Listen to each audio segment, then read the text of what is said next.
Shall we sit quietly for a while, or do you want to talk, for me to talk?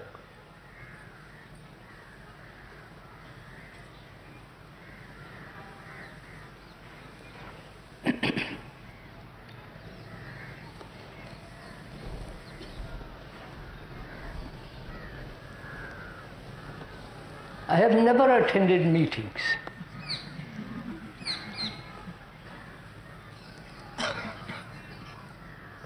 I once went to a political meeting in this country, and Dr. Besant said, keep out of it.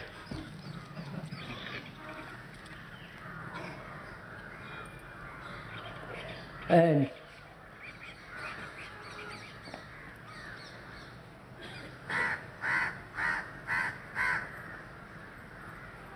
I wonder often why we come together like this, listening to a speaker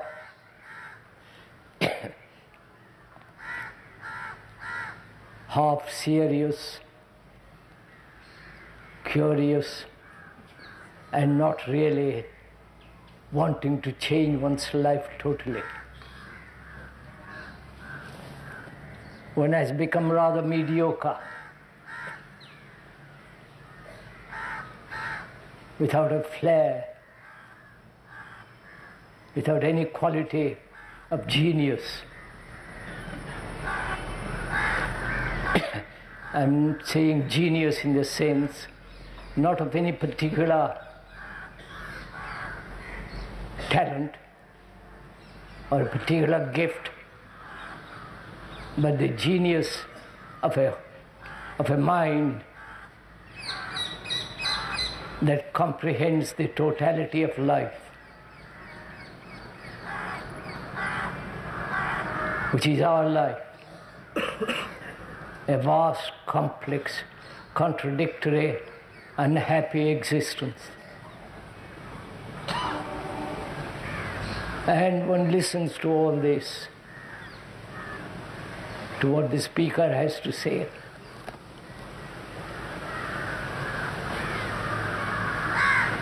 And one goes away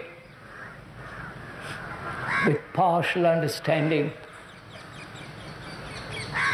with no deep intention and serious attention to bring about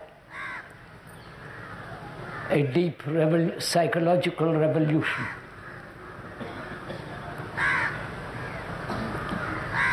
And one wonders often why human beings tolerate the kind of life one leads. You may blame the circumstances, the society, the political organization, but blaming others hasn't solved our problem.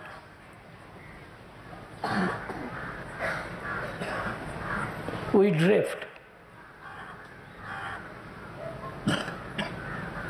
and our life seems such a waste.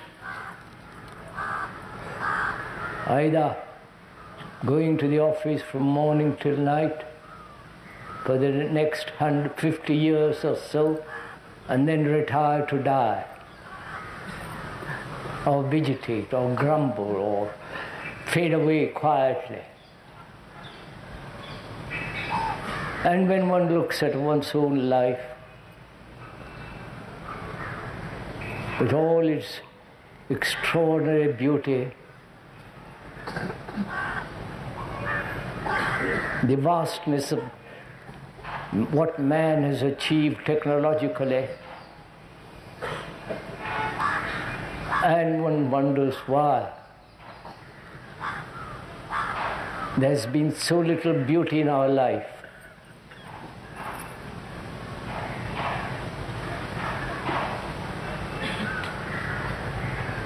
I mean by that word not mere the appearance of beauty, the decoration of the outer, but that quality of great communication with nature. If one loses contact with nature, one loses relationship with other human beings. You may read poems, if you are so inclined. You may read all the beautiful sonnets and the lyrical swing of a lovely poem.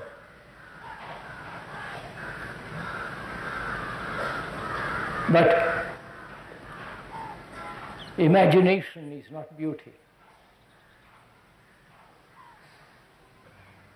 The appreciation of a cloud and the love of light in that cloud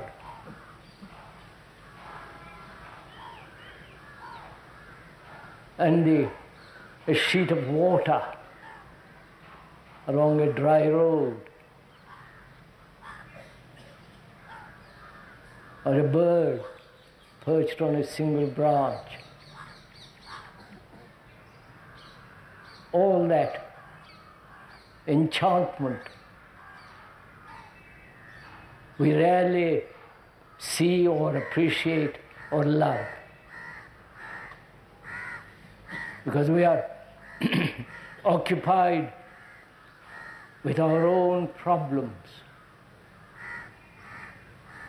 with our own worries, with our peculiar ideas and fixations. We're never free. And beauty is this quality of freedom, which is totally different from independence. When you listen to all this, I wonder what you make of it.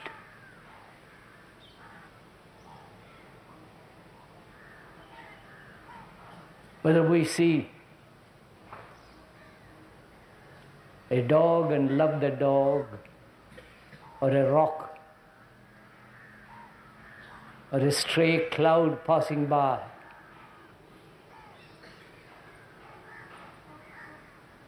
when we haven't that sense of extraordinary communication with the world,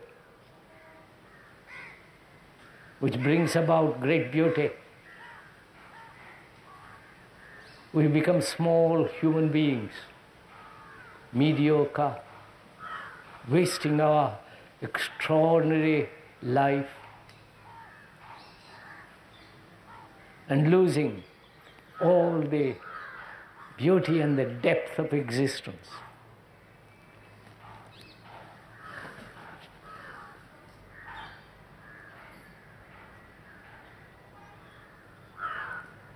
But I'm afraid we must get back to realities,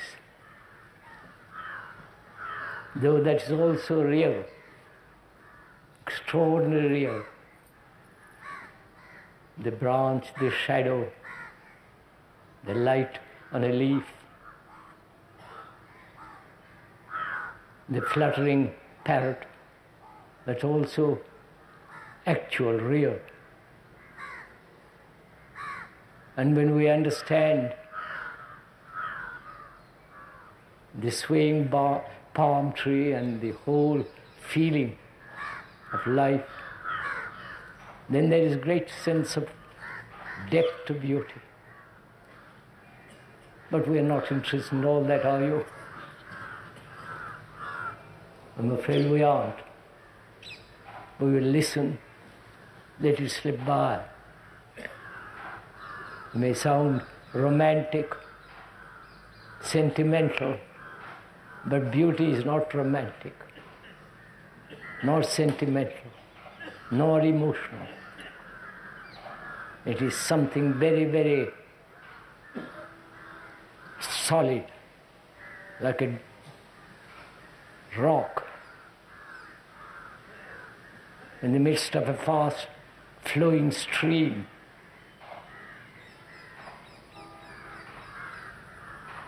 So we'll leave that for the moment and come back to what we were saying yesterday.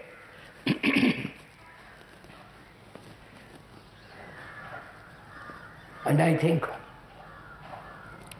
some of it must be repeated. And I hope you won't mind if one repeats it. We were saying, weren't we,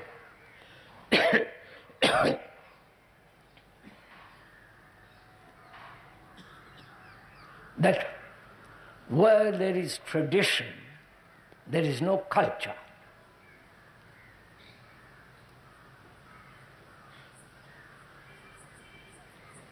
Tradition, handed down from generation to generation.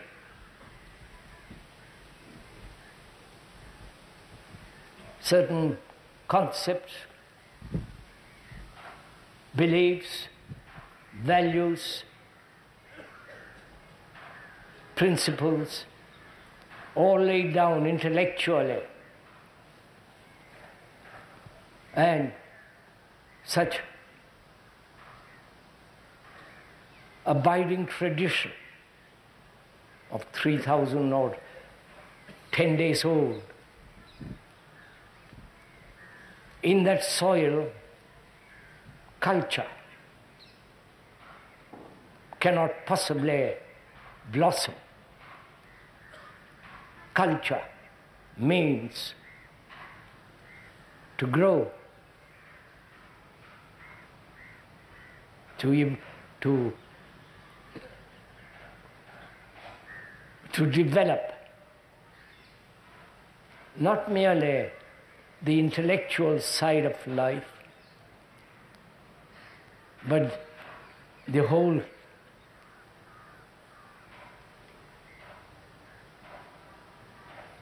totality of one's own life.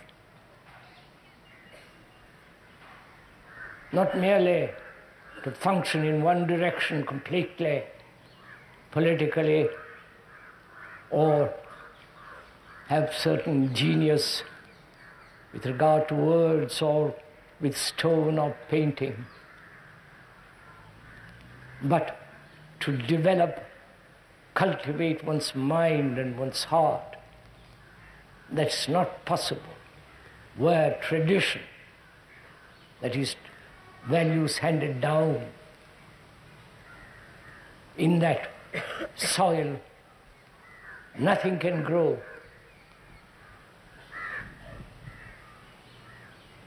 And that's what we were saying yesterday. And also we were saying time, which is a very complex thing, must be investigated, must be considered. We said time is movement in division. Right? Yesterday, today, and tomorrow, the knowledge which man has acquired, both scientific, so-called religious, and experience, is the past. And that past meets the present, modifies itself, and goes on, the future. That is the whole movement of time. And we were saying yesterday too that our minds are so conditioned to accept time as a means of comprehension, as a means of becoming, developing, evolving. Our whole life from childhood is based on this idea of becoming, growing, evolving. In a certain sense, both biologically and physically, time does exist.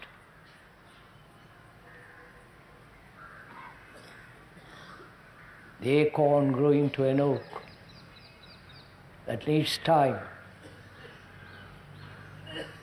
And we were saying that psychological time doesn't exist at all. The idea that through time, psychologically, which is ethically, morally, spiritually, if you can use that word spiritually without being romantic or nonsensical,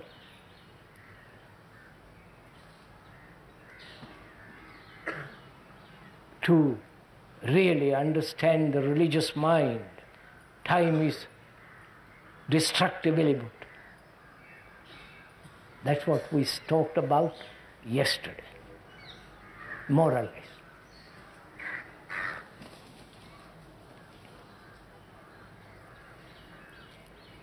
If one may, we must investigate what is order.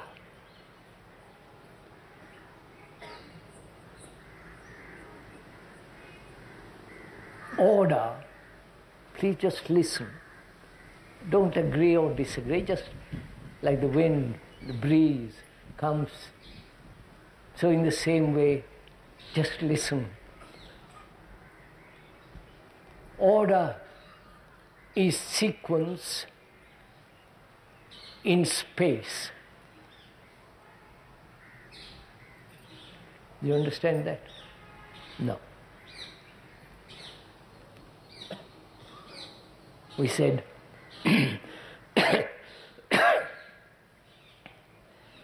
order cannot exist without sequence. And there must be space. We're going to examine that. Because what's the matter with me today?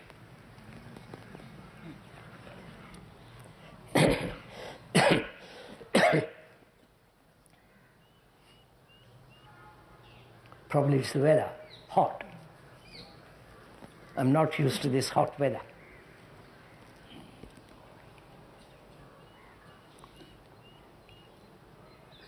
Our life is disorderly, confused, contradictory. We're talking very simply. And where there is contradiction, there is no order. Where there is confusion, conflict, there is no order.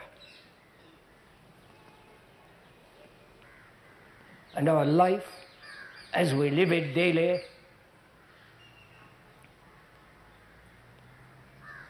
is a mass of contradiction, confusion, and conflict, and dishonesty. Right? That's a fact. And one wonders if order can be brought about in this confusion. Because without order, there is no efficiency, both intellectual or if you have capacity, you must have order. Order has nothing whatever to do with sentiment, with romance. Order is very, very sequential, logical, sane.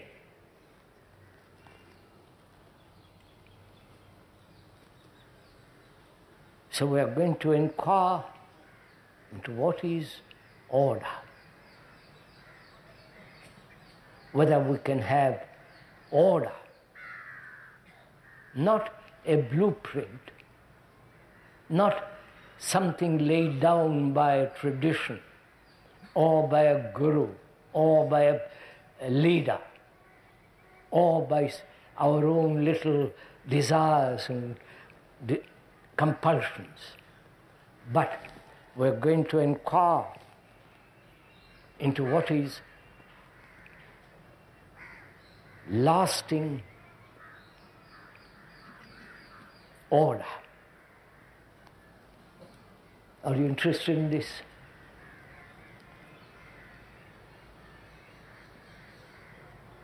How to bring about order in our life so that there is no opposites, duality, contradiction, dishonesty, politically, religiously, or in our relationship with each other.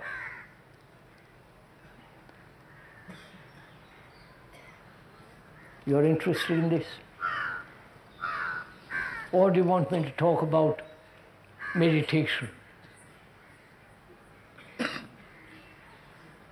And you can go off into some kind of illusion and think we are meditating. Because you see, without bringing about order in our daily life, do what you will, there can be no meditation. Right? So we are laying the foundation of what is meditation.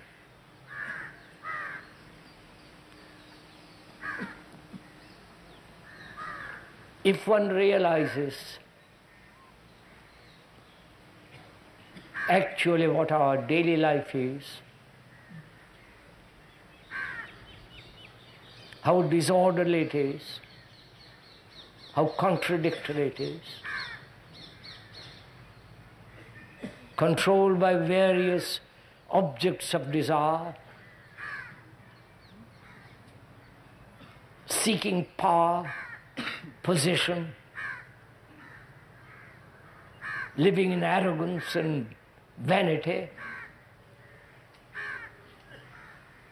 and yet at the same time talk about the people, the goodness, and read books, and you play around with all that. All that indicates, doesn't it, a terribly dishonest life. A life of total contradiction. Like an excellent lawyer who is capable of arguments and beating the other side and going off to some temple miles away to worship. You understand the contradiction? And they are totally unaware of this. So the first thing is, excuse my voice today,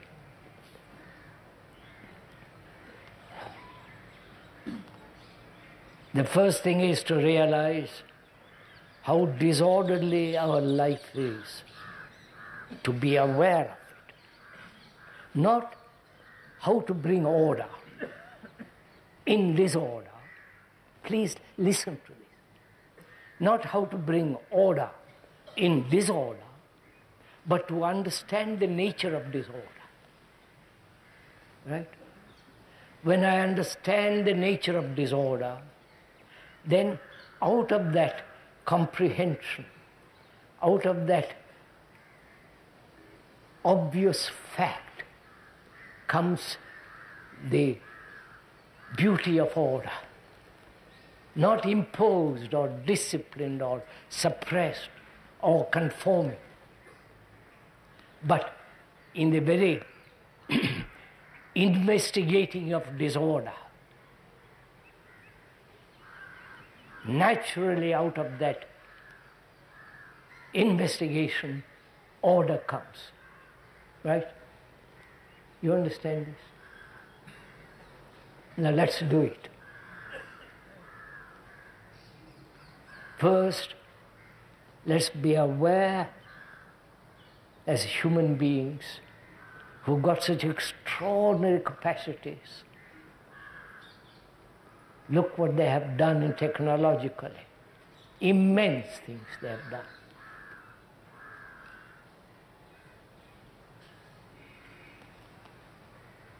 And as human beings who are so extraordinarily capable, who have thought out almost every form of concept, principles, ideas, religious projections, invented rituals that have literally most beautiful, some of them, but have no meaning at all. And the human mind, I don't know if you've gone into your own minds.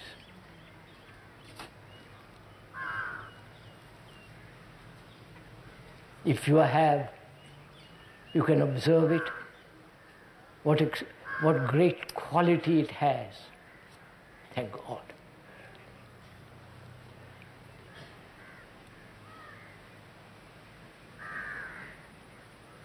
And to challenge such a mind,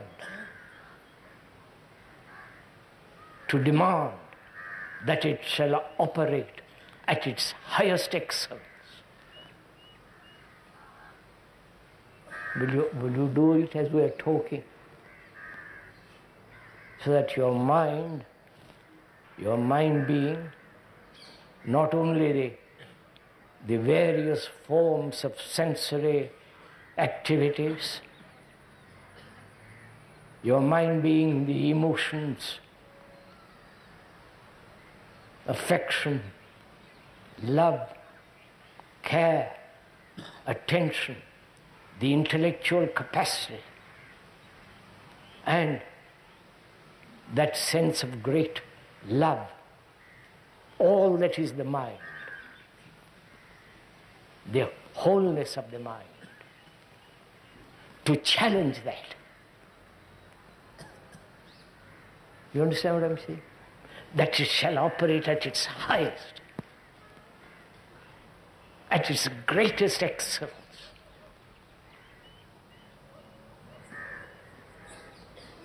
Because if you don't challenge it, we live in disorder. You're following this? So we are inquiring into what constitutes why human beings, centuries upon centuries, have accepted to live in disorder. Politically, religiously, economically, socially, and in our relationship with each other. You understand? Why? Why have we accepted to live this way?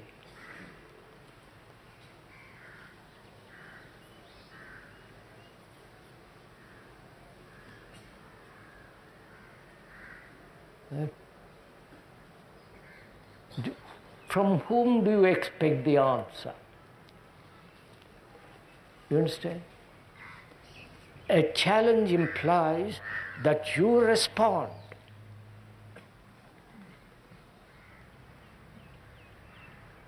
That you respond with your highest capacity.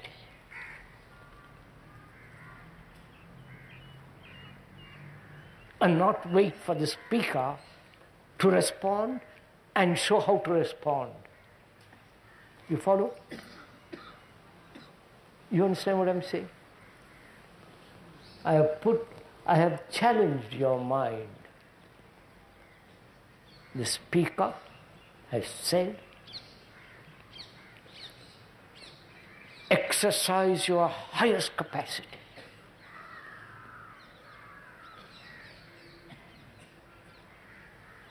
Exercise all your energy to find out whether it's possible to live in a world that is degenerating, corrupt, immoral.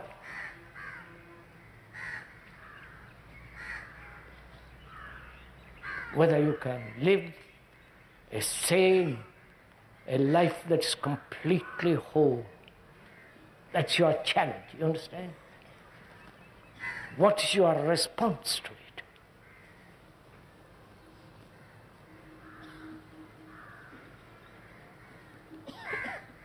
Whole, the word whole means first healthy.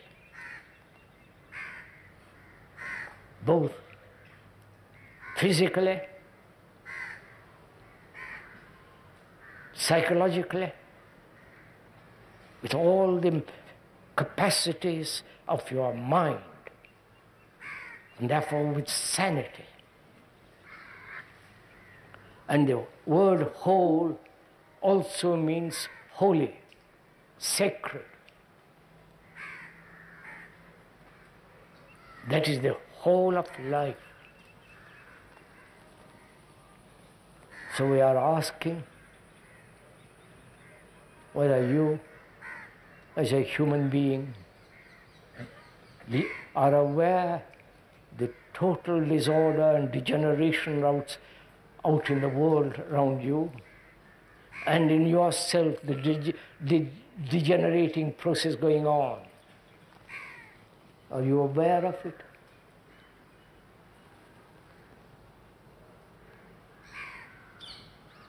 Aware in the sense, observe what is actually taking place. Not imagine what is taking place, nor idea of what is taking place, but the actual happening. The political, the religious, the social, the moral degeneration of man.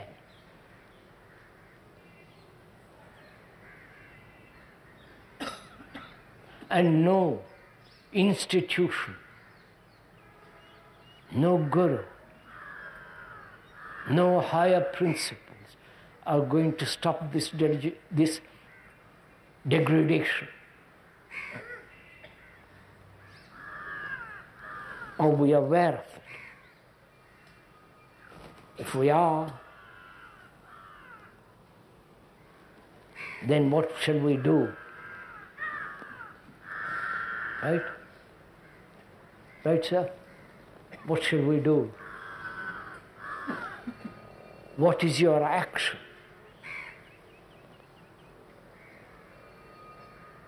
Not in some future date. What is your immediate action?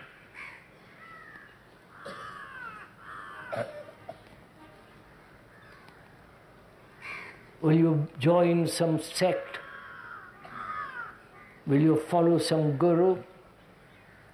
Or will you go back to your old tradition, repeating something or other, rituals, to escape from the actual fact of a brain that is going to,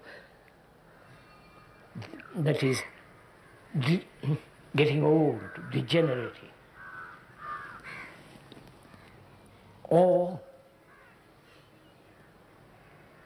will you, together, you and I, investigate, explore why human beings have become like this? It is happening the world over. It's just the speciality of this spiritual land. Sorry to use the word spiritual, because you're so proud of your own culture.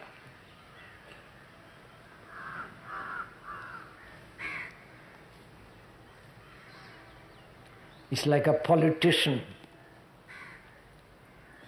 saying, we are very old, our culture is ancient. And that gives him a certain sense of dignity. But in his heart, you know what it is, I don't have to tell you.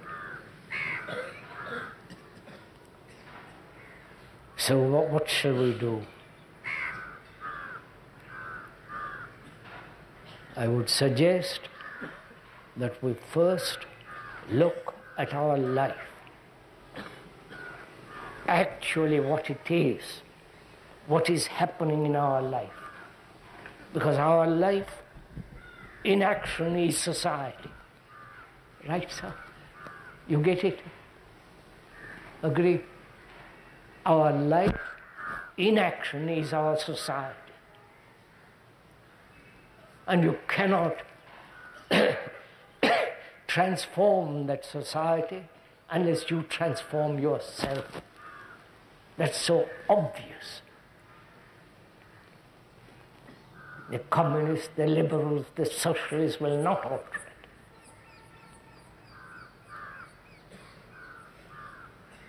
Or you're reading the Gita or the Upanishads will not alter it. Or becoming terribly interested in what Buddhism has to say. Or follow Zen meditation. None of those will solve it. I don't know what's happened today. So, let's look what is happening in our life.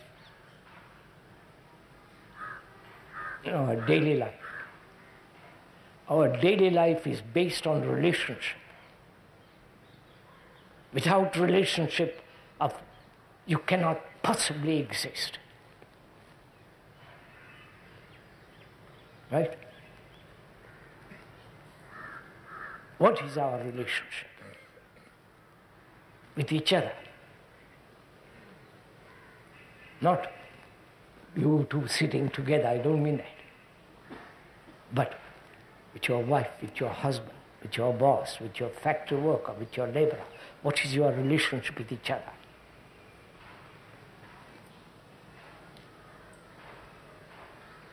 In that relationship, is there order?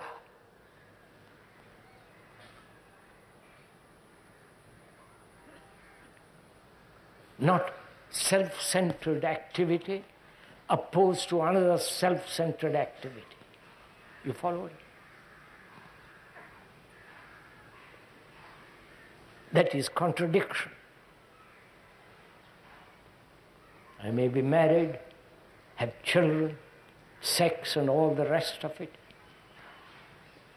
And if I am self-centered, concerned about my own success, my ambition, my status, worrying about all the rest of it. And she's also concerned about herself, her problems, her beauty, her looks, and all the rest of it. How can there be any kind of relationship between two people? You understand all this? If you have one belief and the other has another kind of belief or another kind of conclusion, another kind of dogma, there is no relationship. Haven't you noticed all this? So, is it possible to bring order in our relationship with your wife and husband? Not with the universe, not with cosmos, not with God. God is an invention of the intellect. You can have extraordinary relationship with those things that you have invented. with the illusions. But to have a relationship with your wife and husband and children, so that there is no conflict between us. That's where the order begins. Right? Right, sir? Now, how will you bring order there? Because order, we said, please listen to it. Listen to the beauty of it at least. Order is sequence in space. We're going to examine this. What we mean by space, what we mean by sequence, what we mean by order.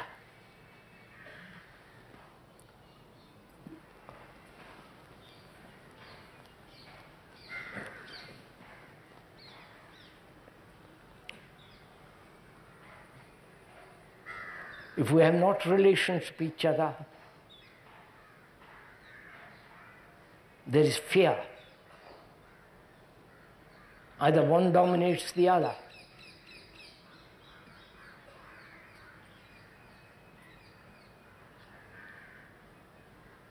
Either they separate, but only come together in bed.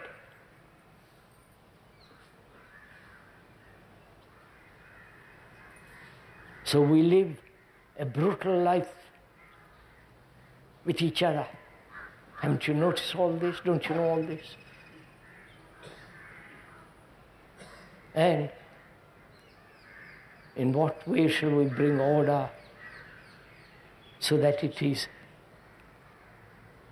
enduring? Not one day order and the next day disorder.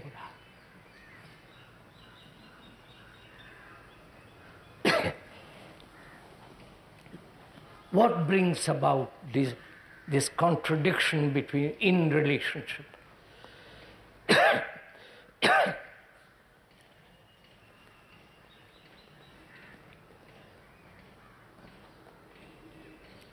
Contradiction between my voice and what I want to say.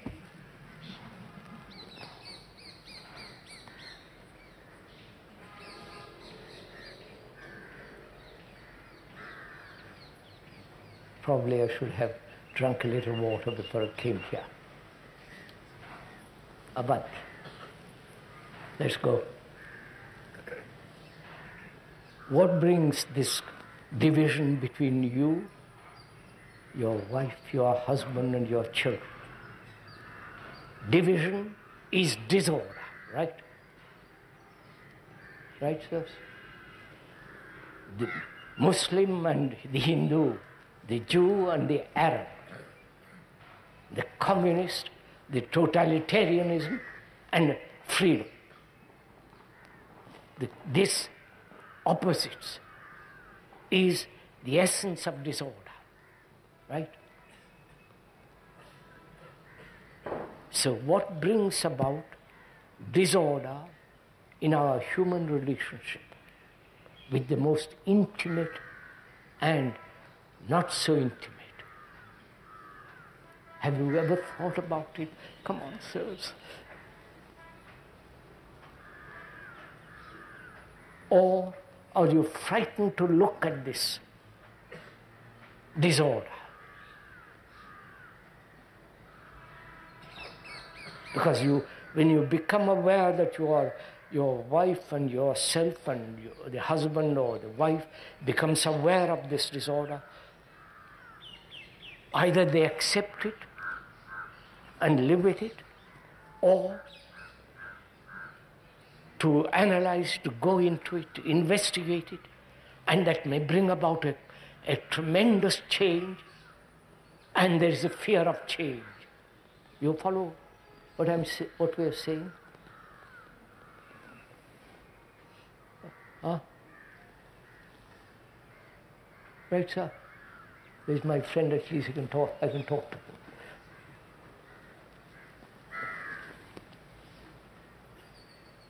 What brings about this disorder?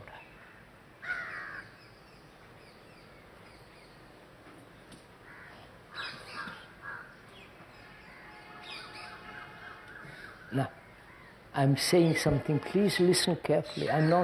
We are investigating. I'm not saying it's right or wrong. Is it desire?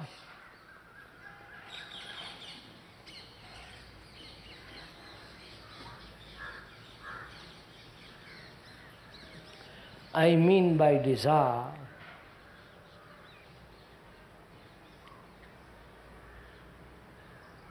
the sensory responses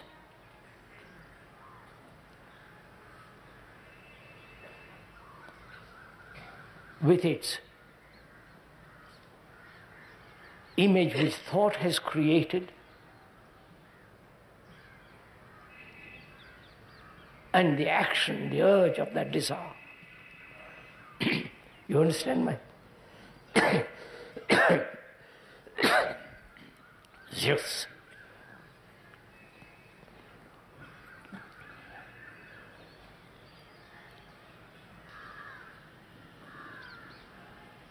I mean by desire,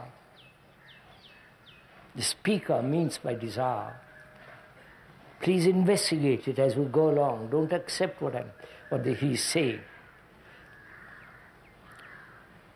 The perceiving, the seeing, sensory seeing, contact, sensation,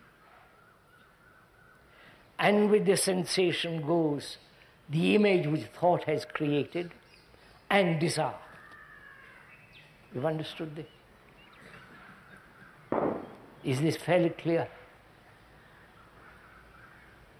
You see a nice thing, the seeing,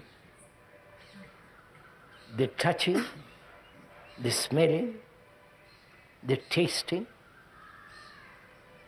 and the sensation.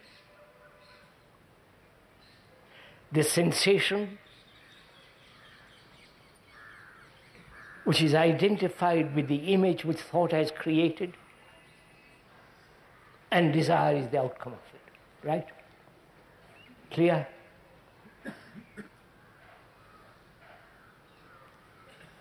So we are asking, is one of the factors of this contradiction, this lack of relationship? I'm using the word relationship in its right sense, to be wholly contact with each other. Not merely sensory contact, not merely sexual contact, but to be contact holistically, wholly with another. Is that prevented by desire?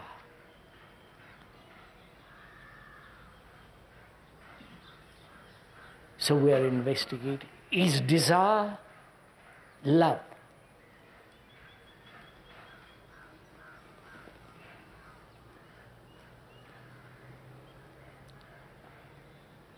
Because with desire goes fear. And one of the factors of disorder is fear. Right?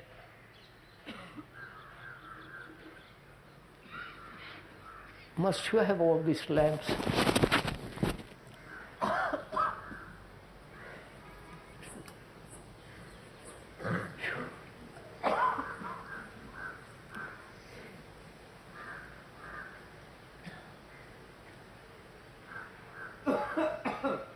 So we are saying the factor of disorder is desire and fear and the incessant pursuit of pleasure.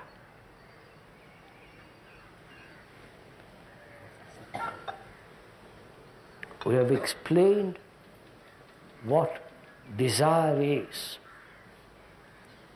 With desire goes will.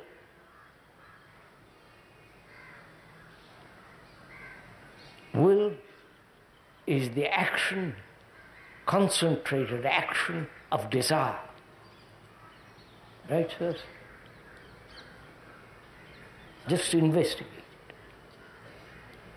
And we function,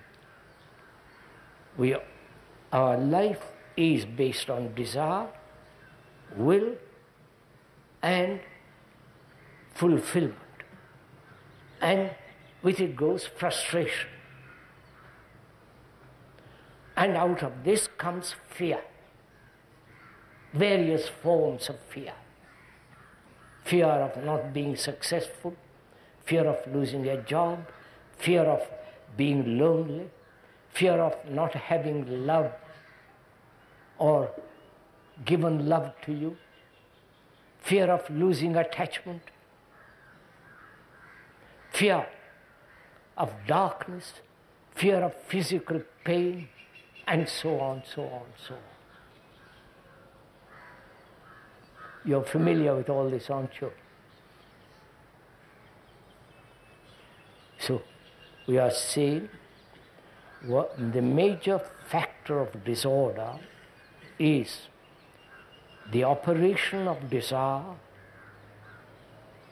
always with the picture of achievement and fear. The fear that has not been resolved by human beings. Fear of death, fear of loneliness, fear of not having the capacity to act greatly, and so on, so on. And also, one of the causes of disorder is this incessant pursuit of pleasure. So we're going to examine those three things very carefully, because our concern is to bring about order. And to bring about order, one must understand this confusion when one lives, in which we live. And the confusion is this activity of desire, which is changing objects. You may not, when you are young, you may not want to have a great status, great position, great wealth. But as you grow older, the thing changes. As you approach death, you want enlightenment, God, and all the rest of it. So, the objects of desire change constantly. And fear, which is one of the major factors of disorder in our relationship, intimate and not intimate. And the longing, the private, personal pursuit of pleasure.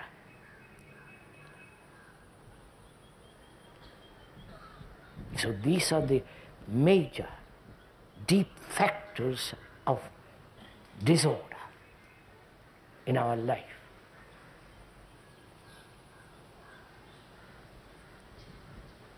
We have explained the process of desire. Seeing, touching, tasting, smelling, the sensory responses. From that sensory responses, sensation, with contact, then thought saying how marvelous it would be if I could have that, which is the thought creating the image of a car, you driving in it and having fun. So that is the movement of desire. We are saying, what is fear? Please go with me. Find out for yourself, because we have lived generation after generation with fear. We have got good brains.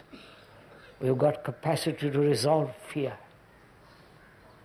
not to live with it. To live with it is to live in darkness. To live with it is to deny the beauty of total existence, the beauty of the earth, the beauty of the sky. So we have to understand it, not intellectually, but delve deeply into the very roots of fear.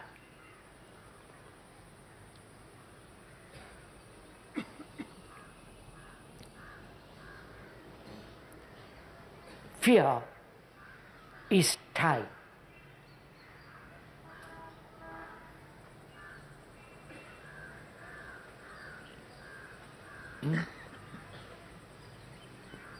Because look at it carefully. There is physical fear, the bodily pain,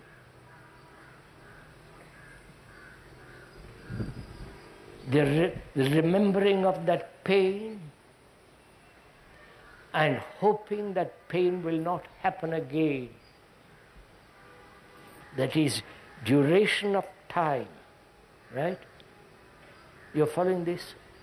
Please, if you don't give your mind to it, because it's very important for us to understand this. Because the mind demands that human beings be free. Because when you are free, life becomes totally different. And a person that is burdened with fear can never be free.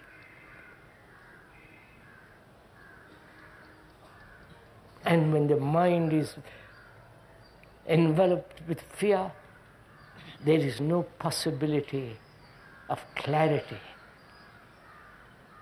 of insight, of pure, unadulterated perception of things.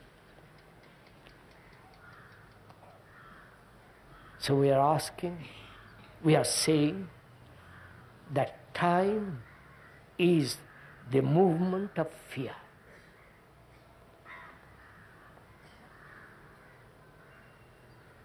I've had pain last week, the remembrance of that pain, physical pain, and there's the fear that it might come back again, right? Right? That's one fear.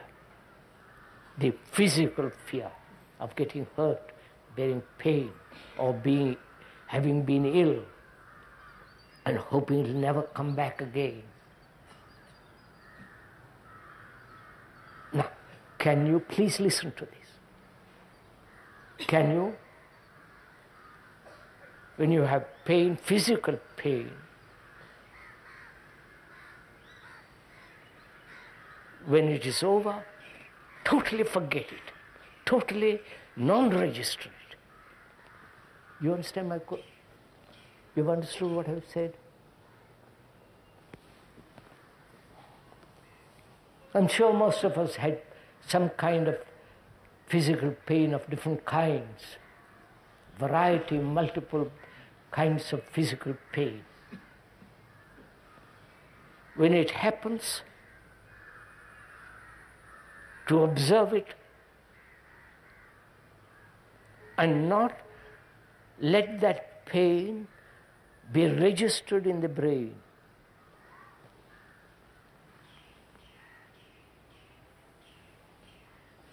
Will you do it as we're talking?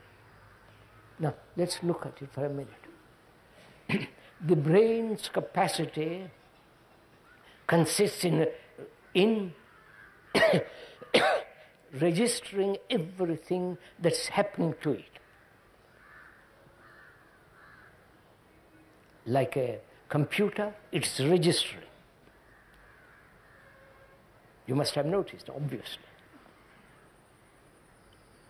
The happening to the physical is registered. And then that registered happening is a remembrance. And that remembrance, that memory of that pain, brings about fear that it might happen again. We are asking a very simple thing, but very subtle. Go into it, you will see it for yourself. Having physical pain and not let it become a memory. You understand, sir? Do you follow what I'm saying?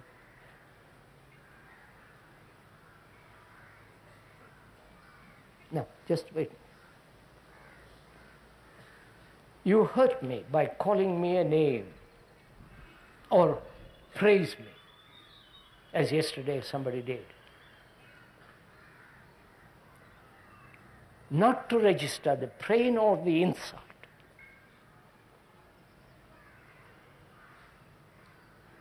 So that your brain is fresh. When you register, it is the movement of time. Right? So we are saying fear is the movement in time.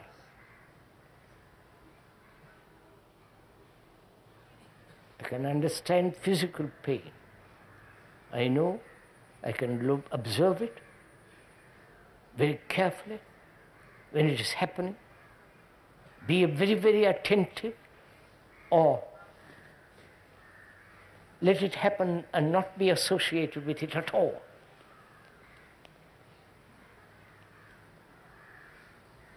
I'm telling you something which actually happened to the speaker. I'm not inventing this. Then, fear is what might happen or what has happened and the remembrance of it, and projecting that remembrance into the future and saying, I'm afraid. You understand? That is the movement from the past through the present to the future.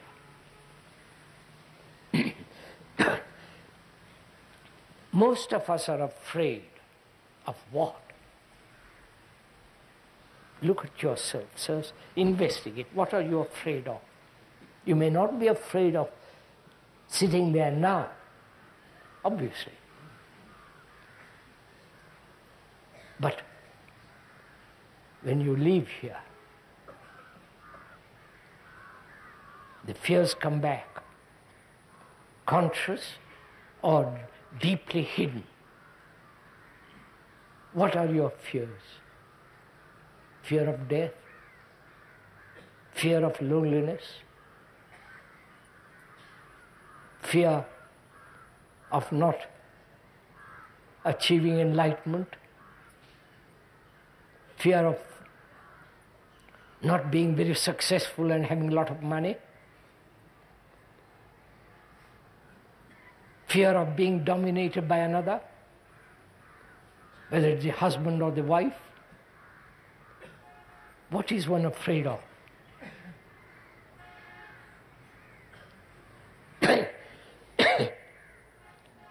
And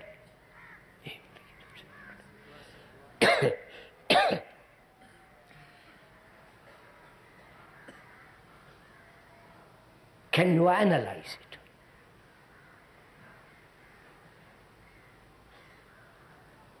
Please listen. In analysis, there's Thank you, sir. May I drink? It might help, but I doubt it.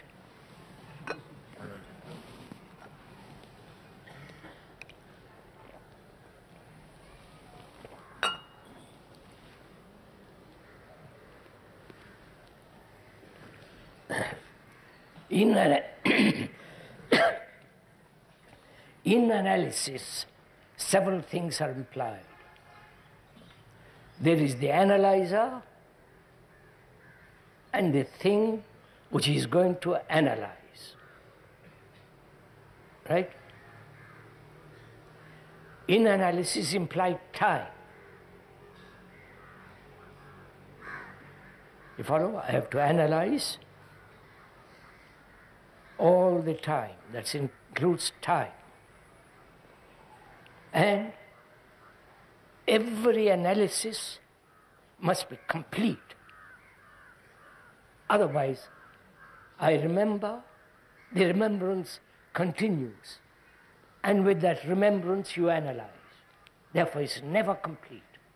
You understand? Doesn't matter you would. First of all, in analysis, there is the analyzer and the analyzed. The analyzer is the analyzed. Right? That's it.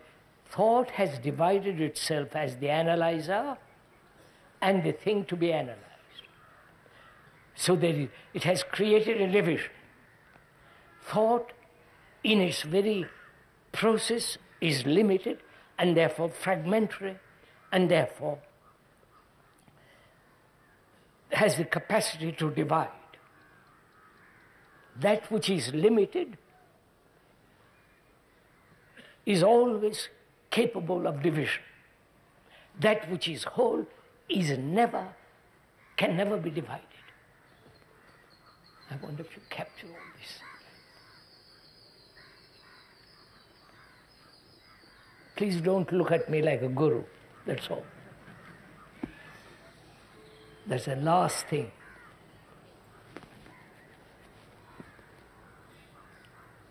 So we are saying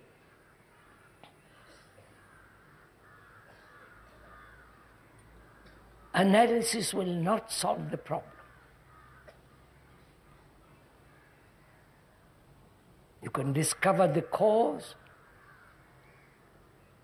and that the discovery of the cause and the effect of the cause, and the effect becomes the cause for the next happening. This is a constant chain. The cause becoming the effect becoming the cause. Right? In that circle there is no answer. You'll have to think it out for yourself if you're so inclined. Because we are so used to analysis, which prevents direct perception. So we're asking, what is the cause of this extraordinary fear that human beings have? Both conscious as well as deep, hidden fears.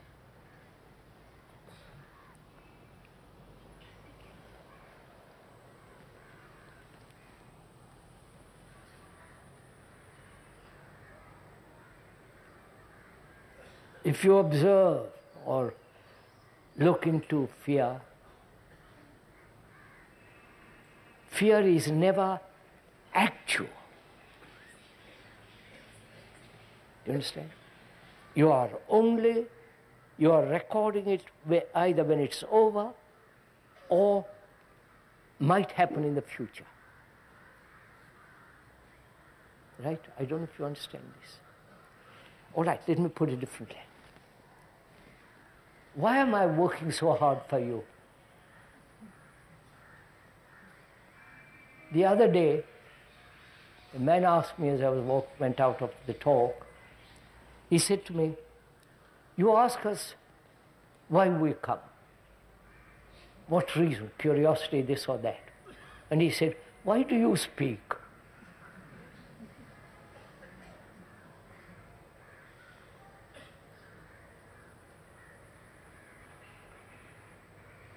Do you want to know why I speak?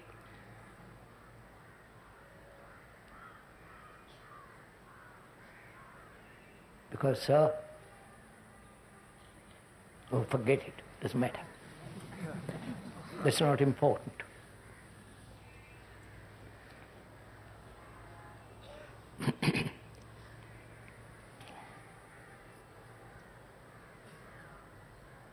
Like pleasure, at the instant of pleasure, there is no recording.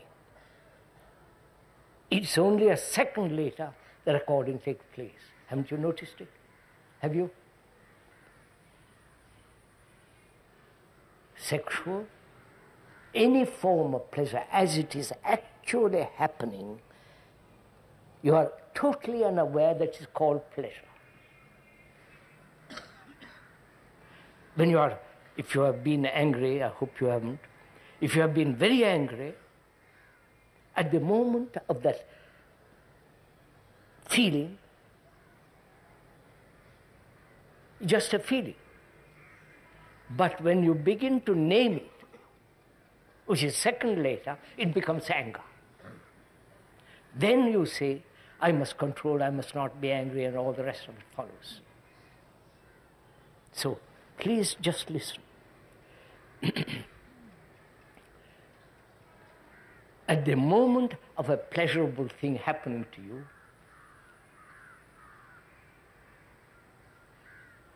there is no recording. The brain is not functioning. Only a second later, thought comes along and says, how marvelous that was. That meal was so good. That sunset was so lovely. I must have more of that kind of food. Or I must see more sunsets with such delight. You follow? So, are you aware at the moment of fear, at the second of the thing arising?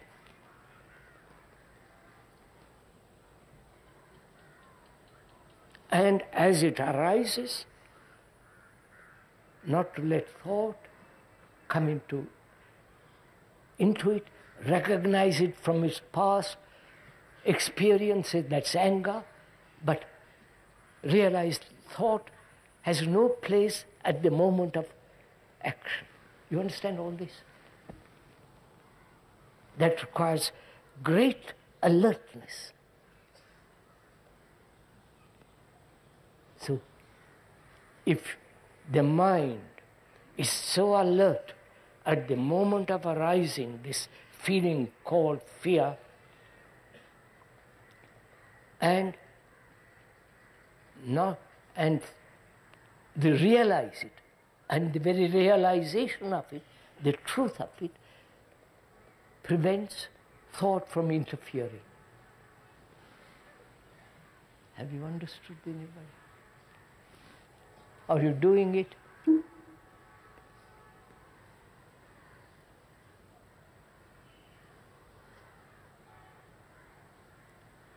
So, fear and pleasure go together.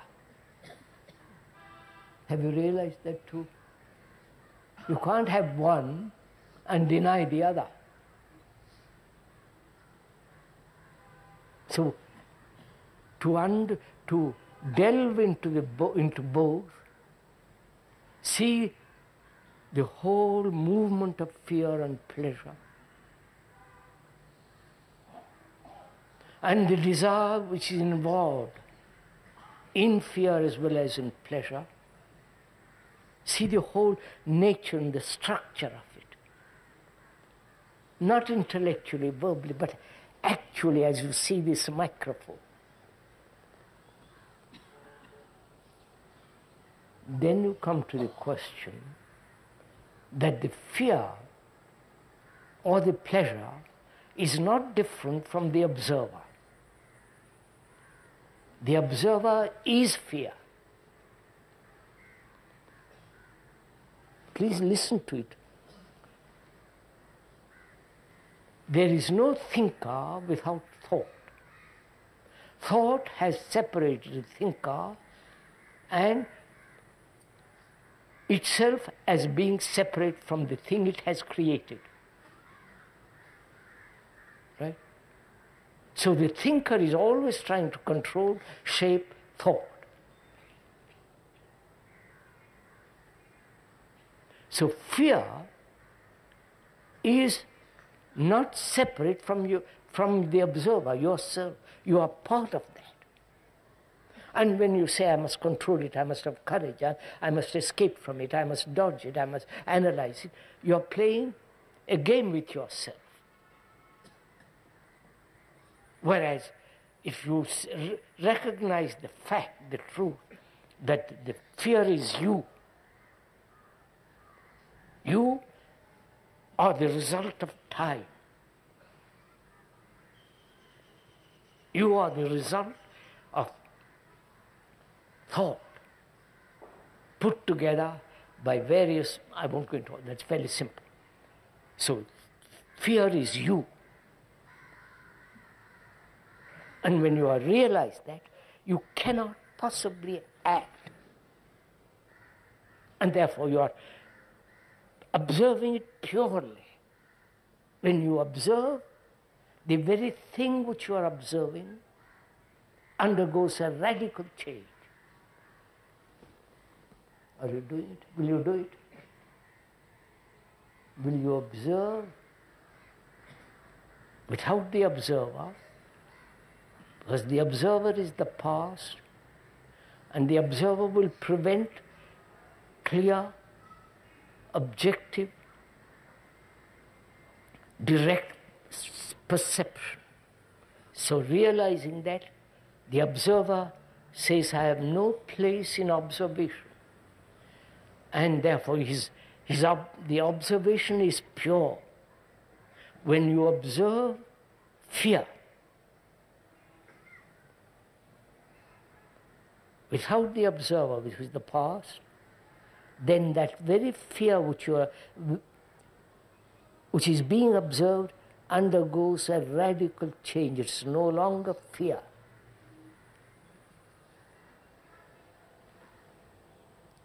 At least will you memorize this?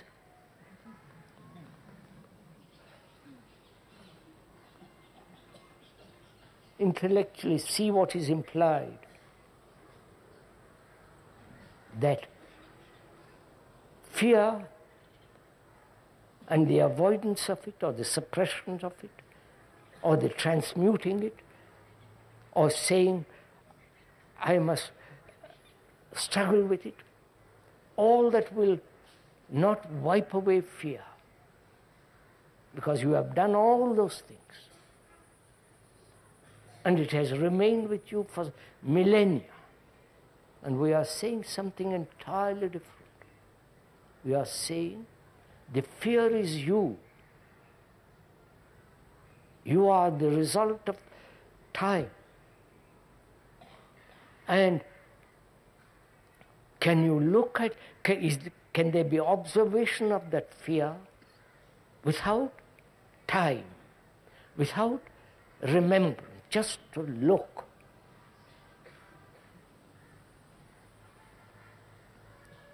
That is, can you look at your wife or your husband as though you are looking at her for the first time in your life, without all the remembrance of sexual pleasure, nagging, bullying, dominating, without any of that, to look? Because knowledge prevents you from looking.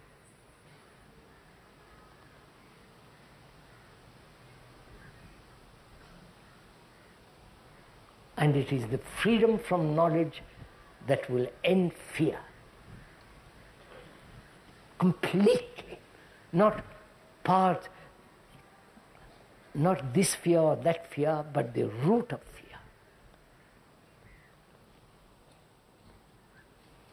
And in the same way,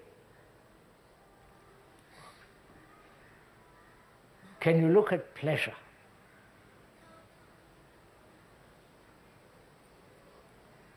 Right? You have lots of pleasures, haven't you? Sexual pleasure, pleasure of having money, pleasure of having a position, pleasure of being somebody politically, all that business. Pleasure of having power, pleasure of having a good mind, pleasure of having a good body, the pleasure that comes through comparison, which is fear, the pleasure of imitating somebody and becoming more than that which you imitate. Right? There are all these extraordinary forms of pleasure. The pleasure to find enlightenment, which is the ultimate pleasure of seeking God, which is really a tawdry affair. So can you investigate into yourself the whole nature of fear? Pleasure.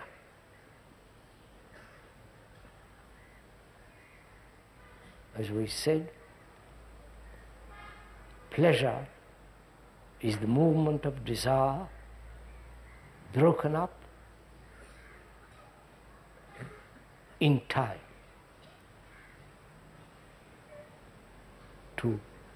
to observe it minutely, precisely, with great precision, to observe, not to analyze. So we are saying the cause of disorder is desire, fear, and the everlasting pursuit of pleasure. It doesn't mean suppressing the delight of seeing a beautiful thing, the delight and the enjoyment of a lovely sky, looking at the morning star, bright, alone, or seeing Southern Cross over towards the south. That the very seeing of the heavens is a great delight. But the moment thought says, I must go back again on that balcony and look at that Venus, morning star, then begins the whole pursuit of pleasure, just to look. So we are saying those are the basic causes of disorder. When you have understood that, not intellectually, but actually finish with them, so that you have joy in your heart. Joy is not pleasure. But the moment you remember the joy, saying, I had a most marvelous moment of joy, how I wish I could get back to that, then it becomes pleasure and you have lost it. Then this is the sequence in our life to establish order with our family. And what is space?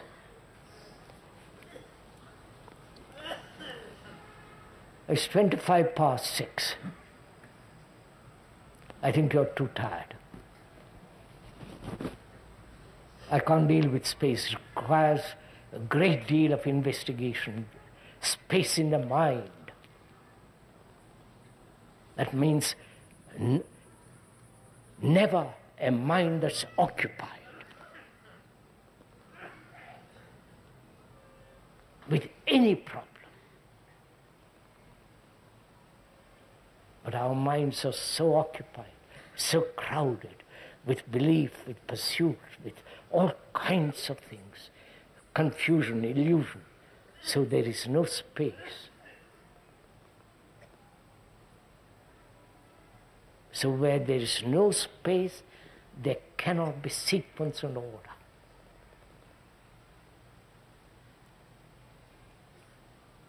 And If there is no order in our daily life, for heaven's sake, realize this. In our daily moments of everyday life, your meditation is merely an escape from your ugly life. And escape into meditation only leads to illusion. So we must lay the foundation to find out that which is beyond thought, that which is immeasurable, that which has no word, but that cannot come into being without this sense of great order in which there is total freedom.